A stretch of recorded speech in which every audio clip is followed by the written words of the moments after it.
Let's now cross live to Castries, the capital of St. Lucia, where a joint sitting of the country's parliament is underway in honor of our president, Bola Tinubu. Now, this special session is part of the president's ongoing state visit, which has seen high-level meetings with St. Lucia's governor, the governor general, and prime minister. Let's listen to him talk.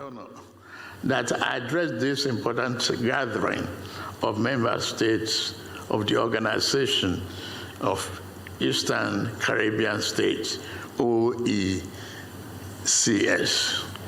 I am indeed grateful for the generous invitation extended to me to visit this distinguished region. I wish to convey my heartfelt appreciation to the government and the people of St. Lucia for the gracious hospitality afforded my delegation and myself since our arrival in the Castries. As one who feels a profound kinship with our shared African heritage, I am fully aware of the historic current that has bound us together, current shaped by the transatlantic slavery, slave trade, and colonial subjugation, but out of which emerged a shared cultural identity, an indomitable resilience, and a legacy of aspiration. My presence here today symbolizes Nigeria's renewed commitment to re-engage with these enduring ties, recognizing the strategic and the emotional significance to all of us. This occasion serves as a testament to the enduring ideas of Pan-Africanism and to the unyielding desire for unity and collaboration among peoples of African descent. It is in this context that I reaffirmed OECS as a cherished partner of Nigeria.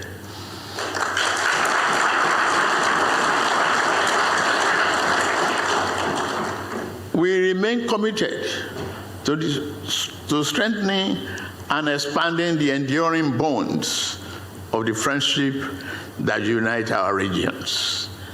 Your Excellencies, distinguished guests, Nigeria, as the most populous nation on the African continent and the foremost black nation globally,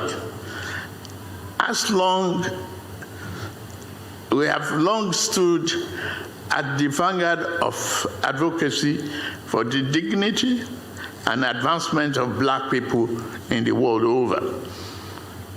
This was evident from our strong position to colonialism and racial injustice, to its leadership in the Pan-African movement. Our regional policy remains unapologetically Afrocentric.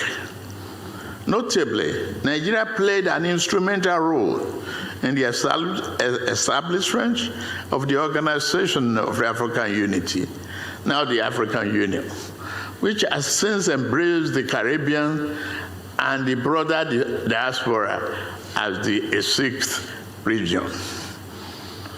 Aside, its demographic and economic prominence in Africa, Nigeria has a rich history of enduring contribution to the advancement of our black race. It is home to the largest diaspora community of African descent and situated in West Africa, from where countless enslaved Africans were tragically taken. My country holds a special place in the collective memory of the diaspora. Culturally, Nigeria is regarded as the continent's creative heart, with its rich array of ethnicities and globally celebrated traditions in music, cuisine, fashion, film, today notably Nollywood and literature.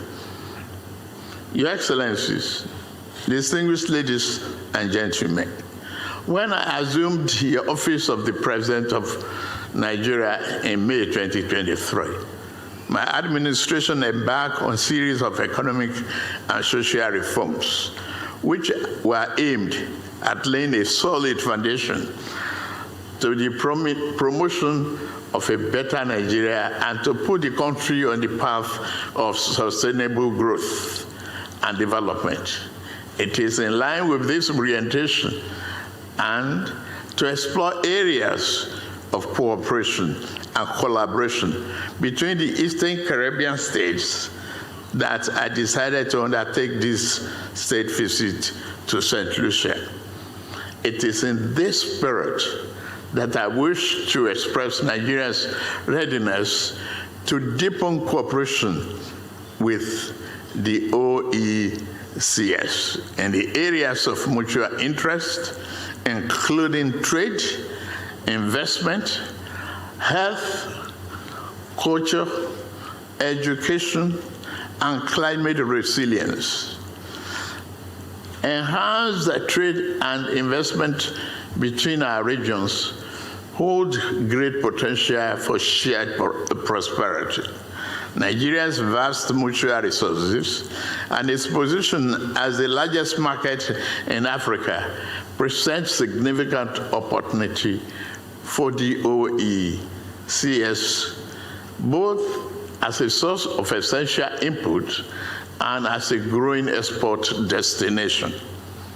Together, we can leverage our respective strengths to attract investments, create jobs, and foster joint ventures that benefit both our peoples. In advancing our shared development goals, I strongly advocate for educational exchange programs between Nigeria and OECS. Maritime universities, such as partnerships, will build technical capacity, but also foster mutual understanding and long-term academic collaboration. Beyond maritime education, both regions should explore joint scientific research initiatives, particularly in addressing common health challenges.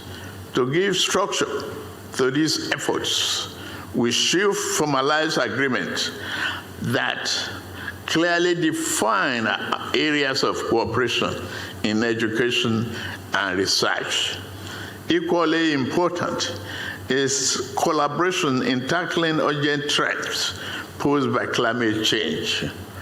By sharing research findings on the climate impact, adaptation strategies, and disaster risk management, including rise in the sea level and outbreak of hurricane, we can deepen our understanding and enhance collective resilience.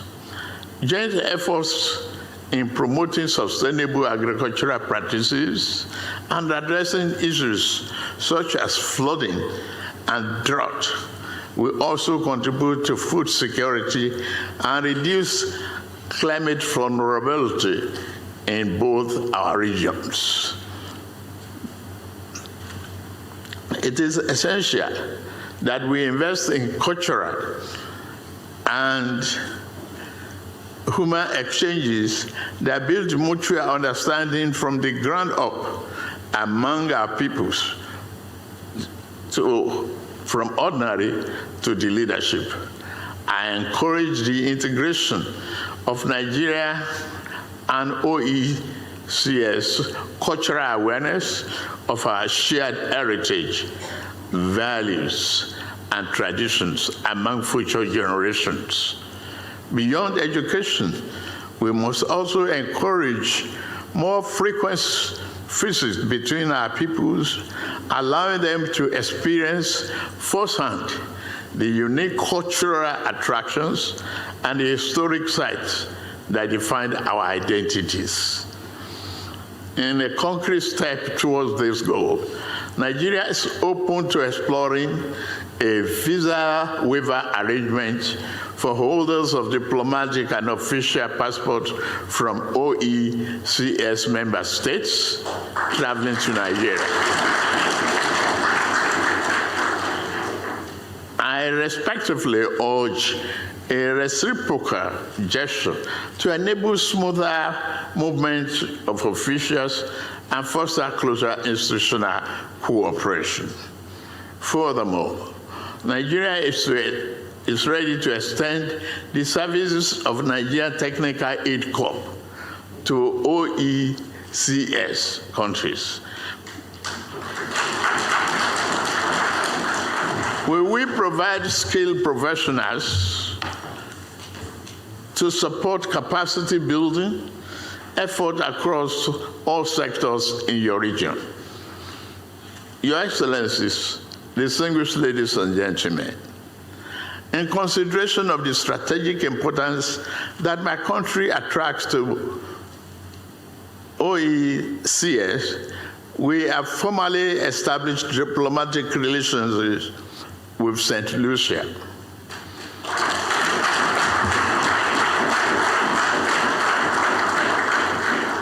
This diplomatic move is a symbolic bridge that will provide a gateway in fostering ties between us. To further deepen our partnership, I recommend that our two parties initiate negotiations towards a formal agreement on a joint commission or political consultation, such as framework that will provide structural platform to explore and advance cooperation across a broader range of mutually beneficial areas. Let me once again reaffirm Nigeria's commitment to nurturing the seed of friendship and solidarity we have planted here today. We value this relationship and are determined to see it flourish in the spirit of brotherhood, shared history, and vision of greater prosperity for our people. As we chart the course forward, I am reminded of this word of Marcus Garvey: get organized, and you will compel the world to respect you.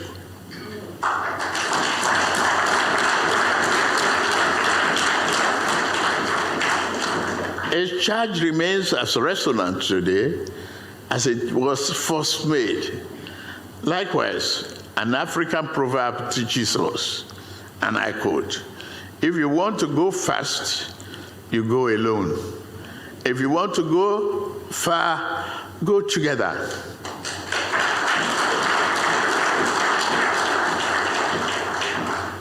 Let us journey together, united in purpose and fortified by our common heritage. You and I have it enshrined in our DNA.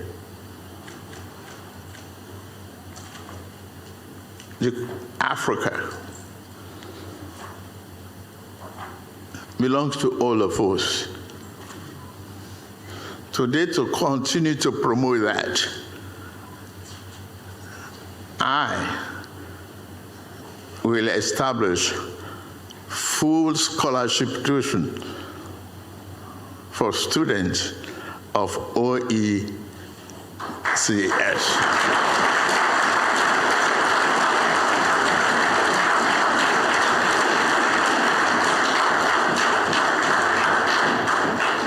From cultural and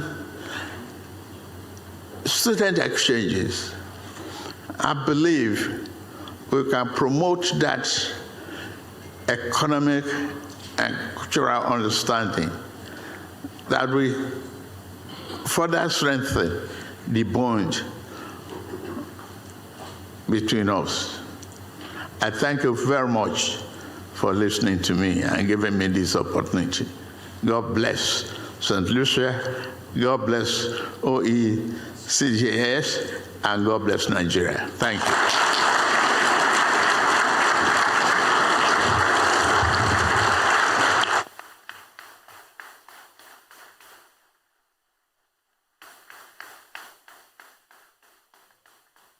Well, that was President Bola Tinubu speaking at the joint sitting of St. Lucia's Parliament held in his honor as part of his ongoing state visit.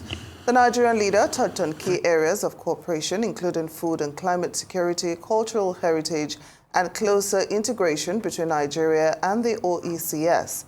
He also announced plans to explore a visa waiver arrangement with OECS countries to boost collaboration and mobility across the regions.